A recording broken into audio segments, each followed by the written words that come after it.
गीता मानव मात्र का धर्म शास्त्र है। महर्षि वेदव्यास। श्री कृष्णकालीन महर्षि वेदव्यास से पूर्व कोई भी शास्त्र पुस्तक के रूप में उपलब्ध नहीं था। श्रुत ज्ञान की इस परंपरा को तोड़ते हुए उन्होंने 4 वेद, ब्रह्मसूत्र, महाभारत, भागवत एवं गीता जैसे ग्रंथों में पूर्व संचित भौतिक एवं आध्यात्मिक ज्ञान राशि को संकलित कर अंत में स्वयं ही निर्णय दिया कि गीता सुगीता कर्तव्या किमन्यै शास्त्र विस्तरैः या स्वयं पद्मनाभस्य मुखपद्माद विनिसृता। भीष्म पर।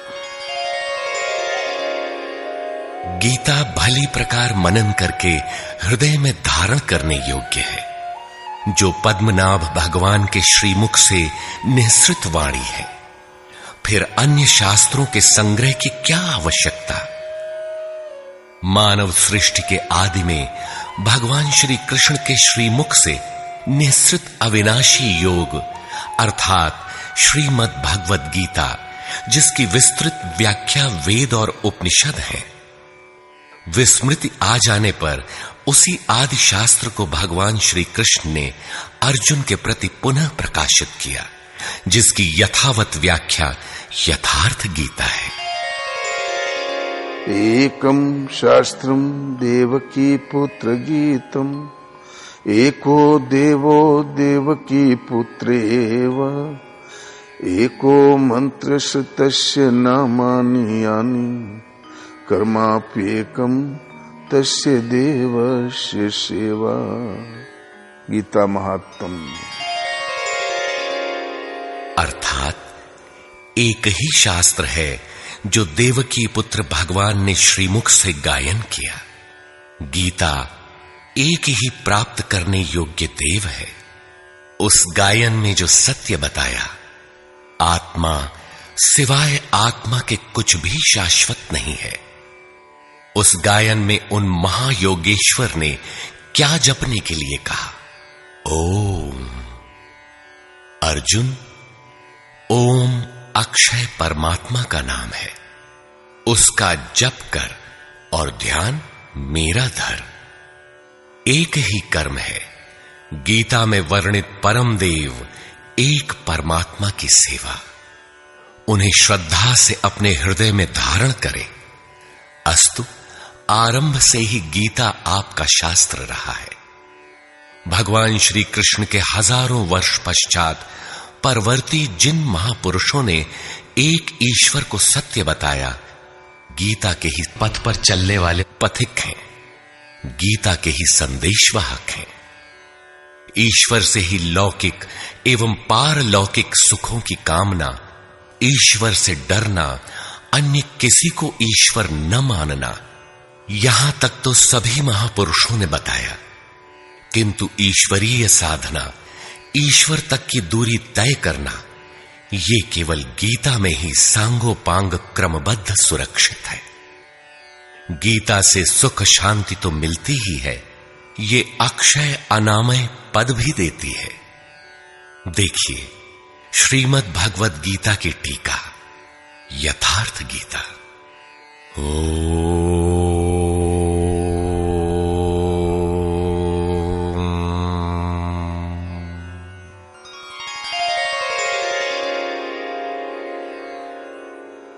धर्म सिद्धांत 1। सभी प्रभु के पुत्र। ममैवांशो जीवलोके जीवभूतः सनातनः मनः षष्ठानीन्द्रियाणि प्रकृतिस्थानि कर्षति। सभी मानव ईश्वर की संतान है, मेरे विशुद्ध अंश हैं। मानव तन की सार्थकता।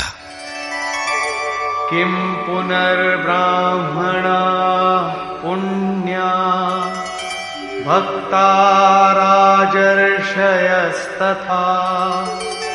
अनित्यमसुखं लोकम् इमं प्राप्य भजस्व माम्।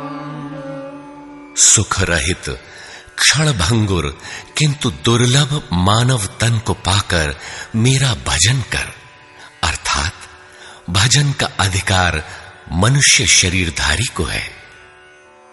मनुष्य की केवल दो जाति, द्वौ भूत सर्गौ लोकेस्मिन् दैव आसुर एव च। दैवो विस्तरशः प्रोक्त आसुरं पार्थ मे शृणु। मनुष्य केवल दो प्रकार के हैं, देवता और असुर। जिसके हृदय में दैवी संपत्ति कार्य करती है वो देवता है, तथा जिसके हृदय में आसुरी संपत्ति कार्य करती है वो असुर है। तीसरी कोई अन्य जाति सृष्टि में नहीं है। हर कामना ईश्वर से सुलभ। त्रैविद्या मां सोमपाः पूतपापा यज्ञैरिष्ट्वा स्वर्गतिं प्रार्थयन्ते। ते पुण्यमासाद्य सुरेन्द्रलोकम् अश्नन्ति दिव्यान् दिवि देव भोगान्। मुझे भजकर लोग स्वर्ग तक की कामना करते हैं, मैं उन्हें देता हूं। अर्थात सब कुछ एक परमात्मा से सुलभ है।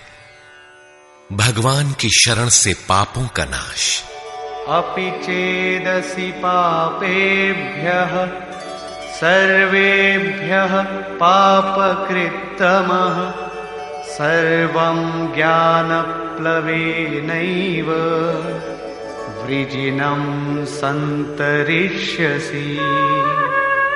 संपूर्ण पापियों से अधिक पाप करने वाला भी ज्ञान रूपी नौका द्वारा निस्संदेह पार हो जाएगा। ज्ञान अध्यात्मज्ञाननित्यत्वम् तत्त्वज्ञानार्थदर्शनम् एतज्ज्ञानमिति प्रोक्तम् अज्ञानं यदतोऽन्यथा। आत्मा के आधिपत्य में आचरण, तत्व के अर्थ रूप मुझ परमात्मा का प्रत्यक्ष दर्शन ज्ञान है, और इसके अतिरिक्त जो कुछ भी है अज्ञान है। अतः ईश्वर की प्रत्यक्ष जानकारी ही ज्ञान है। भजन का अधिकार सबको। अपि चेत् सुदुराचारो भजते मामनन्यभाक् साधुरेव समन्तव्यः सम्यग् व्यवसितो हि सः।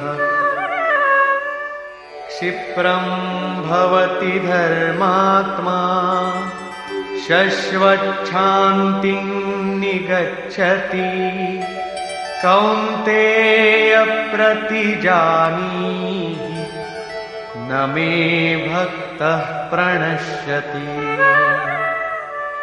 अत्यंत दुराचारी भी मेरा भजन करके शीघ्र ही धर्मात्मा हो जाता है एवं सदा रहने वाली शाश्वत शांति को प्राप्त कर लेता है। अतः धर्मात्मा वो है जो एक परमात्मा के प्रति समर्पित है, और भजन करने का अधिकार दुराचारी तक को है। भगवत पथ में बीज का नाश नहीं। नेहाभिक्रमनाशोऽस्ति प्रत्यवायो न विद्यते स्वल्पमप्यस्य धर्मस्य त्रायते महतो भयात्। धर्म अर्थात आत्मदर्शन की क्रिया का स्वल्प आचरण भी जन्म मरण के महान भय से उद्धार करने वाला होता है। धर्म अपरिवर्तनशील है। ईश्वर का निवास। ईश्वरः सर्वभूतानां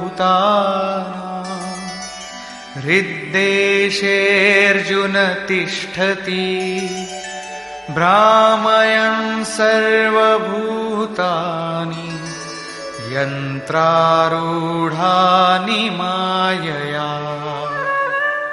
ईश्वर सभी भूत प्राणियों के हृदय में रहता है, तो शरण किसकी जाएं?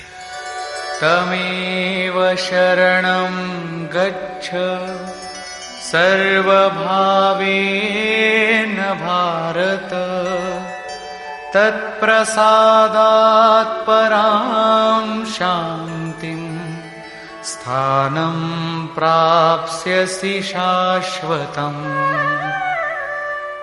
संपूर्ण भाव से उस हृदयस्थ एक परमात्मा की शरण में जाओ, जिसकी कृपा से तू परम शांति शाश्वत परम धाम को प्राप्त होगा। यज्ञ। सर्वाणीन्द्रियकर्माणि प्राणकर्माणि चापरे आत्मसंयमयोगाग्नौ जुह्वति ज्ञानदीपिते। संपूर्ण इंद्रियों के व्यापार को, मन की चेष्टाओं को ज्ञान से प्रकाशित हुई आत्मा में संयम रूपी योगाग्नि में हवन करते हैं।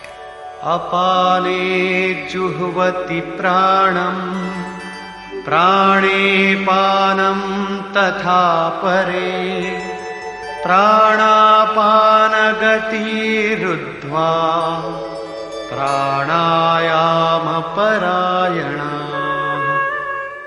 बहुत से योगी श्वास को प्रश्वास में हवन करते हैं और बहुत से प्रश्वास को श्वास में। इससे उन्नत अवस्था होने पर अन्य श्वास प्रश्वास की गति रोककर प्राणायाम परायण हो जाते हैं।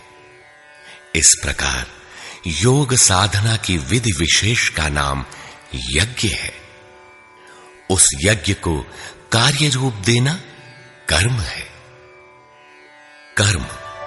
एवं बहुविधा यज्ञा वितता ब्रह्मणो मुखे कर्मजान् विद्धितान् सर्वान् एवं ज्ञात्वा विमोक्ष्यसे। इस प्रकार बहुत से यज्ञ, जैसे श्वास का प्रश्वास में हवन, प्रश्वास का श्वास में हवन, श्वास प्रश्वास का निरोध कर प्राणायाम के परायण होना इत्यादि यज्ञ जिस आचरण से पूर्ण होता है, उस आचरण का नाम कर्म है। कर्म माने आराधना, कर्म माने चिंतन। योग साधना पद्धति का नाम यज्ञ है। विकर्म। विकर्म का अर्थ विकल्प शून्य कर्म है। प्राप्ति के पश्चात महापुरुषों के कर्म विकल्प शून्य होते हैं। आत्मस्थित, आत्मतृप्त, आप्त काम महापुरुषों को न तो कर्म करने से कोई लाभ है और न छोड़ने से कोई हानि ही है। फिर भी वे पीछे वालों के हित के लिए कर्म करते हैं। ऐसा कर्म विकल्प शून्य है, विशुद्ध है, और यही कर्म विकर्म कहलाता है। यज्ञ करने का अधिकार। यज्ञ शिष्टामृत भुजो यान्ति ब्रह्म सनातनम् नायं लोकोऽस्त्य यज्ञस्य कुतोऽन्यः कुरु सत्तम। यज्ञ न करने वालों को दोबारा मनुष्य शरीर भी नहीं मिलता। अर्थात यज्ञ करने का अधिकार उन सब को है जिन्हें मनुष्य शरीर मिला है। ईश्वर देखा जा सकता है। भक्त्या त्वनन्यया शक्य